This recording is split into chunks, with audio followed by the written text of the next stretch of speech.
Thank you, Mr. Chair. Mr. Chair, sa dating hearings ng Quad Committee, retired Police Colonel Edelberto Leonardo confirmed na merong reward scheme for police personnel under the drug war of former President Rodrigo Duterte. At meron din pong isang interview mismo sa dating Pangulo na kaya gusto niya ay INC, yung merong key roles dun sa drug war, ay dahil nga kapag INC daw, mapagkakatiwalaan sa pera. So gusto po nating ma-confirm, given the presence of the former President, kung totoo yun na INC yung mapagkakatiwalaan sa pera para dun sa reward system.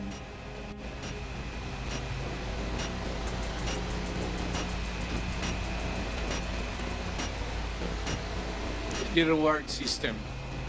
Ganito yan. Lahat ng governors pati mayors ginagawa yan. If there is an operation which is not funded by the police because there is really no money, particular money for every crime committed at yung for the operation, lalo na out of town, you have to provide. If it says Davao City, outside of the province, Cotabato,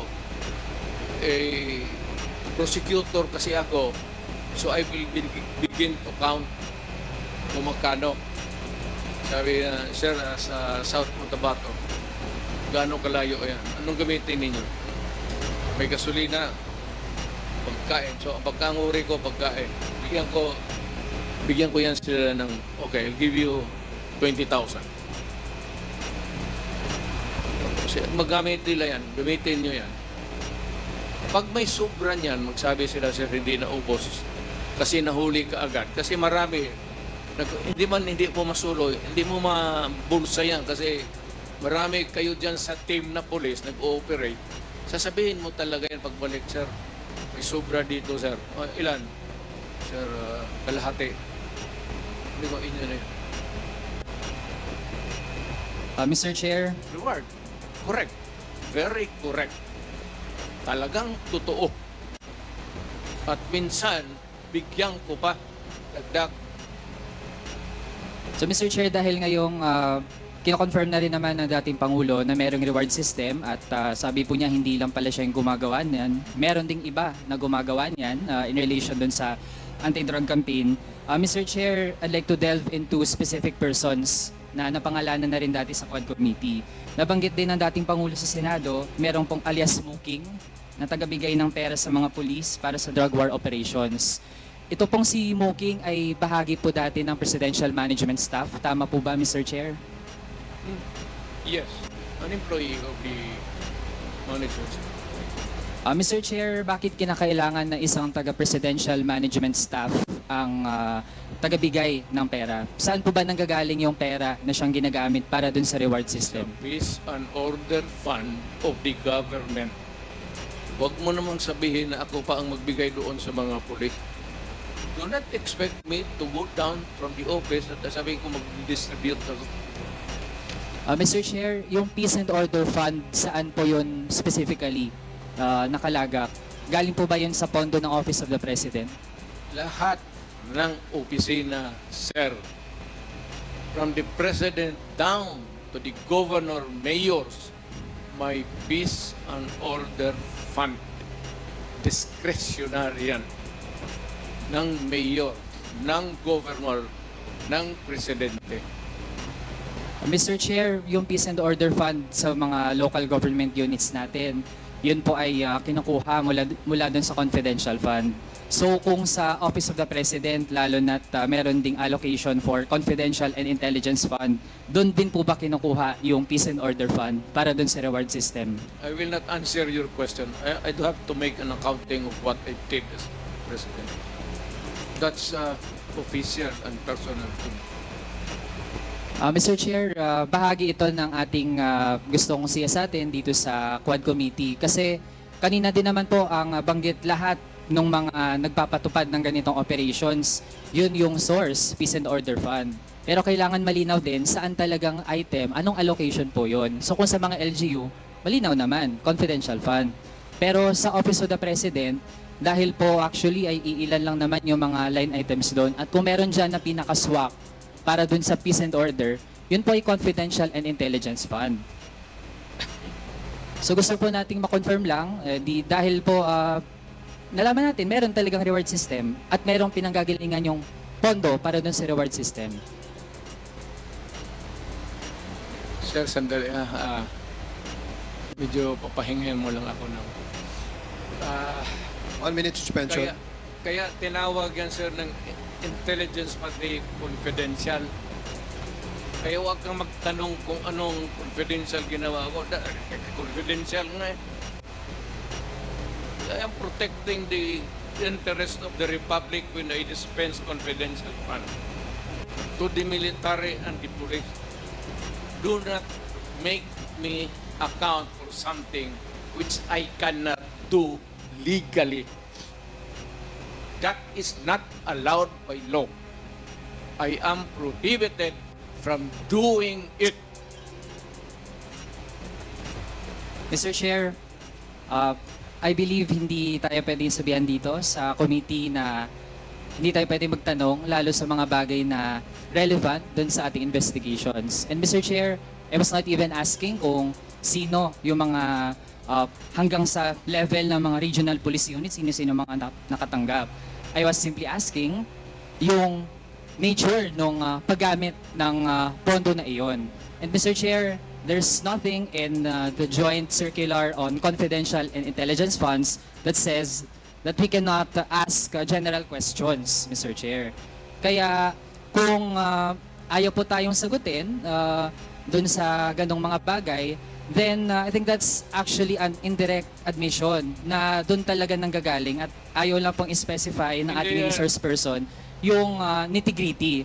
Pero yun na po yung nagtutugma yung Peace and Order Fund na pwede talagang kunin doon sa Confidential and Intelligence Fund na actually ay lumobo ng sobrang taas sa ilalim po ng term ng past administration.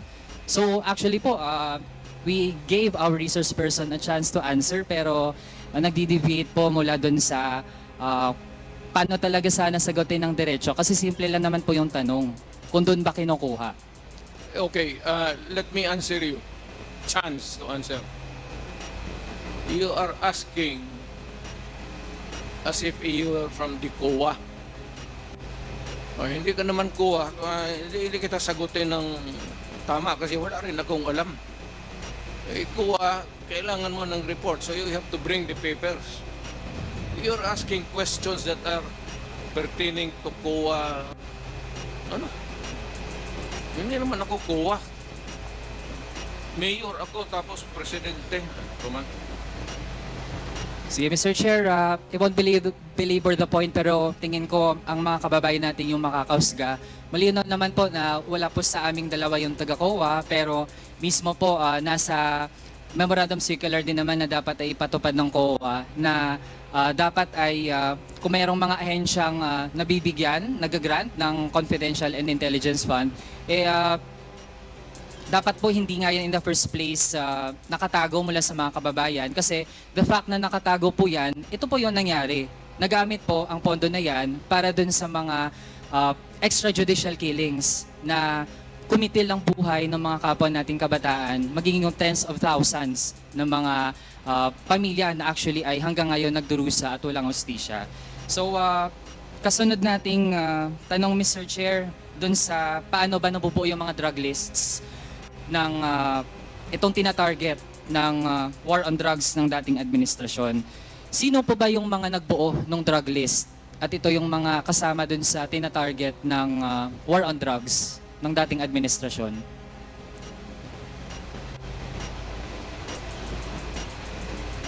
Drug list, it has to come. Hindi naman sa department store yan. It has to come from the police doing the undercover. Mr. Chair, yung mga napangalanan dati dito sa Quad Committee kagaya ni na Colonel Leonardo, bahagi ba sila nung mga nagbuo nitong drug list? I don't know where he... Hindi ko alam ang unit niya in particular. I only know that he's a policeman. Pero hindi ako nagtatanong kung saan siya galing, from where, kung saan siya nagtrabaho from one unit to another. in the course of their being a policeman. Marami yan silang dinaanan. They are not just their diretso. So, yung tinatanong mo should be answered by Leonardo, not me. Mr. Chair, lalo na't ang drug war ay ang number one reference nito ang pronouncements ng dating Pangulo. Kaya po, we have every right to ask our resource person tungkol dun sa pagbubuo ng mga drug list. Mr. Chair, ano po ang vetting process bago ma-finalize yung mga drug list? Ano pong pinagdadaanan? Halimbawa, may nagsabi, ito, involved to sa kalakaran ng droga. Paano po natitiyak na yung final na version ng listahan, yun talaga ay yung mga merong sapat na batayan para masama dun sa listahan? Wala akong vetting committee as president or mayor. Trabaho ng pulis yan. Hayaan mo sila sa trabaho nila. Tama man o mali, kanila yan. Ako dito sa aking trabaho, tama o mali, sagot ko. Pero yung vetting, bakit? What? Ang mayor mag-vet pa? You want to say that I have to, tatanong pa ako ulit to make a second investigation or a second guess? Do you expect me to do that? Mr. Chair, Wala ka bang mayor na kilala? Magtanong ka muna. Mr. Chair, exactly, precisely. Kaya po tayo nagtatanong kasi kung walang vetting process, edi paano po yun kapag meron palang nasama? Sinama lang halimbawa ng isang pulis dahil tingin niya mataas yung reward, kaya mainam na patayin nila yun kasi sasabihin lang ng dating Pangulo na siya bahala. Tapos pag napatay, makiklaim yung reward at okay lang kasi hindi talaga na-check kung yun ba talaga ay merong key role dun sa illegal drug trade. So with that, Mr. Chair, sabi din po kanina kasi yung mga high value targets, yun talaga ang dapat mangyari dun, patayin. So Mr. Chair, gusto nating malaman, lahat po ba ng mga high value targets dun sa drug list na hindi na vet, lahat po ba yun ay merong unlawful aggression na ginawa noong sila ay gustong tugisin ng pulis? Okay.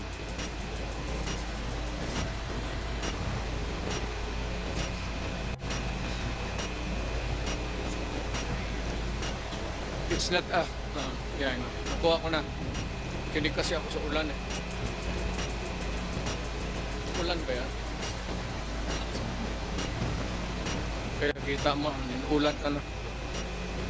Yung hindi ko trabaho yan.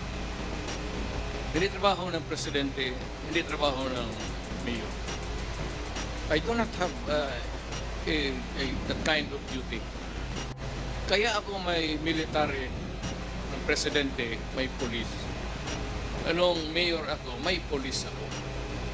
Yun ang trabaho nila. Ang trabaho nila, the end game is really to produce the name of persons who are in the drug industry. Kaya dito sa Manila, when I became president, Mr. Chair, nagde-debate na po dun sa tinatanong natin. Because I am answering Mr. Chair, the question. answer is not directly in line with the question. Suspension. Congressman Manuel, you have 3 more minutes. Please proceed.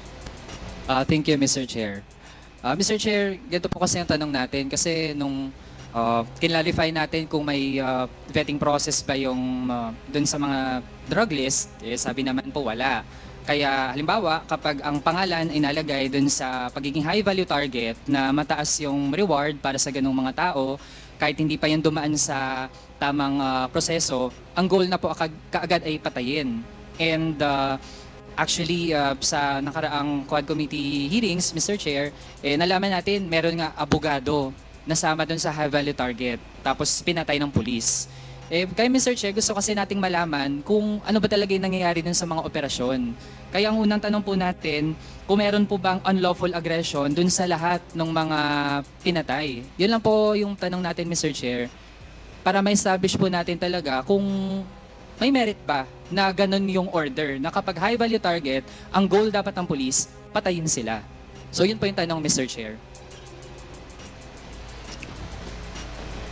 You are using the term unlawful aggression improperly. Huwag mo kong gamitin yan. Hindi tama yan. Better tone down your rhetoric. Walang Pilipino, Sir. Mayor ako, presidente ako, I would never allow anybody to kill an innocent Filipino. Pag ginawa mo yan, at magtanong ka lahat ng pulis ng Pilipinas. Pagka pumasok ka ng kidnapping, pinatay mo, patayin talaga kita. Hindi kita buhay. Ngayon, ibig mong sabihin na hindi, what I'm trying to say is that we are not employees of government out there doing about their duties, especially the police. Naawa naman ako dyan sa mga just to go and shoot innocent people. Ano ito? Hunting safari sa Africa? Basta na lang pawarilin mo isang tao na walang rason? Even you, can you do it? Baka patay ka ng tao na barilin mo na walang rason na inosente? How can that be? Give me a common sense reason kung bakit ganon. That you presumptuously, tignan mo, tuloy, nagalit. Siyempre, nagalit na yung langit. Dahil sa tatanong mo na, alam mo to sa totoo lang. Ito totoo lang, ha? Marami akong pinatay na pulis sa Davao na kriminal. Magtanong kayo sa Davao, mag-go around. Ano yung aso? Ako mismo ang talagang humirit. Harap-harapan. Marami akong pinatay na pulis na gago na mag-kidnap, mag-rape, tapos magpatay. Sabi ko sa iyo, pag mahuli ko kayo, maabutan ko kayo, talagang papatayin ko kayo. Lahat yan, that goes for the law enforcer, the soldiers, lahat, civilians. Pagka ginawa mo yung, kaya sabi ko yung, i-hold up mo na, akyatin mo sa bahay, tapos kunin mo yung pera, i-rape mo yung asawa, i-rape mo yung mga anak, ay anak na. Totoo yan. Kaya, Yan yung sinasabi nila, totoo yan. kaya Mr. Chair, Totoo yan. ang bagit po ng dating Pangulo, hindi daw siya mag-uutos na magpapatay ng mga inosente. Pero kanina din po kasi ang na-mention, basta nasa list ng high value target, ang goal ay patayin. So I'd like to ask muna Mr. Chair, kasi para din po maging malinaw sa mga kababayan natin, I'd like to ask Attorney Conti from NUPL. Ako din naman po, Mr. Chair, ayoko dun sa mga drug lord. Gusto ko mapanagot. So, Mr. Chair, kung high value target ba, kapag wala pang proceeding ng korte, pero nasa listahan ng high value target, dun sa war on drugs ng dating administrasyon, ano po ba, inosente po ba ang status ng tao na yon? Yes, Mr. Chair. Everybody would be presumed innocent until proven guilty. And if there is no conviction, then therefore everybody who died during the war on drugs without that conviction are innocent. And second, Mr. Chair, I'd like to point out that the Philippines has suspended the implementation of the death penalty. So actually, no one should die in the context of any legal proceeding actually. Kaya isang malaking kapabulaanan po na ang nasa drug list ay dapat mamatay. Hindi po totoo yan. And Mr. Chair, another lawyer din po si Attorney Chel. Simple lang po. So ibig sabihin, kahit nasa top rank pa yan ng illegal drug trade at gusto nating lahat matigil yung pinagagagawa nila, pero kung ang status pa ay inosente, ano ba yung dapat palang gawin? Ang dapat pong gagawin ay magkalap ng ebidensya, mag-case build-up at sampahan siya ng kaso sa korte. Yun din po yung naging problema sa mga drug list. Ang napagtestiguhan ni PIDEA Chief Lasso ng isang hearing natin dito ay sabi niya of the 6,000 plus na pangalan na nasa drug list ay hanggang ngayon ang na-validate lang po ay 1,500. At meron pa nga mga ilan na pangalan doon na dinagdag na lang after sila ay na-neutralize o pinatay. Okay, so Mr. Chair, so ibig sabihin hindi lang po isa, dalawang abogado na yung nagsasabi na bagamat gusto natin na matigil yung pinaggagawat ng mga drug lord na pwedeng magpakalat ng droga sa bansa para sirain ang buhay ng mga kabataan, yung proseso na ginawa ng dating administrasyon, meron talagang problema doon. Kasi Mr. Chair, sa totoo lang, may right to self-defense naman yung police, pero meron po kasing tatlong kondisyon yan, Mr. Chair. At doon pa lang sa one of the three, yung pagtiyak na walang unlawful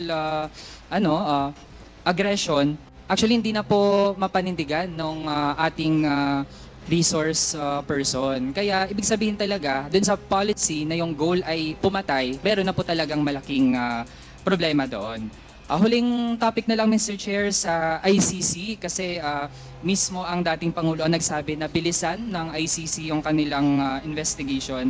I just would like to be clarified, Mr. Chair, kasi it seems to be a change of mind. Kasi nung patapos na ang term ng dating Pangulo, June 25, 2022, the Office of the President slammed the plan of the ICC to resume investigation dun sa naging war on drugs. So, gusto lang po natin maging malinaw, Mr. Chair, na dati ay ayaw po ng dating Pangulo dun sa ICC, pero ngayon ay okay lang na mag-investigate po yung ICC. Tama po ba ang narinig natin kanina, Mr. Chair? Mr. Chair, the ICC does not scare me a bit. They can come here anytime. I suppose that you would want to maybe make it easy for them to visit and start the investigation. I would welcome that. Alam mo, wala naman tayong kagawa na. Ang sinabi ko, yung ginawa ko, sinasabi ko na sa inyo, yung ginawa ko. I did it for my country and for the young people dyan sa droga. No excuses, no apology. If I go to hell, so be it. Mr. Chair, hearing that, ibig sabihin po ba ay willing ang dating Pangulo na isubject yung sarili sa investigation and all processes na gagawin ng ICC in relation din sa kanyang war on drugs? Bigyan mo ako ng pera, ako nang punta ng ICC doon. Ako na mismo pa-imbestiga doon. Ang tagal nila, hurry up! Kasi baka matanda na ako, mamatay ako. You might miss the pleasure of seeing me being standing before a court and hearing the judgment, whatever may be. Pero ako, sabi ko, ginawa ko para sa bayan, ginawa ko para sa mga anak natin. Hindi, you never know kung ano yung resulta sa mga droga sa mga bata. You would never know the sacrifice of the parents. You'd never know the misery. And kita mo naman sa lahat ng Pilipinas. And you'd never understand the suffering of a parent or a brother or sister na nakita niya naggunggong na ang anak niya. Pinaaral mo, kindergarten, grade school, high school, pagdating sa college, bigyan mo ng droga tapos nagunggong na, and you render the human being inutil. Yan ang masakit sa akin nung na-mayor ako. kasagsagan yun ng droga, hindi ko katanggap-tanggap. Kaya kita papatayin talaga, prangkahan. Hindi ko matanggap. So that's your last question. Ikaw yun. Mr. Chair, hindi po talaga katanggap-tanggap lalo na kung meron nga, totoo man, kahit sabihin natin na nakagamit ng droga pero sa halip na i-rehabilitate, ang mangyayari pala ay masasama sa drug list na hindi vetted tapos papatayin.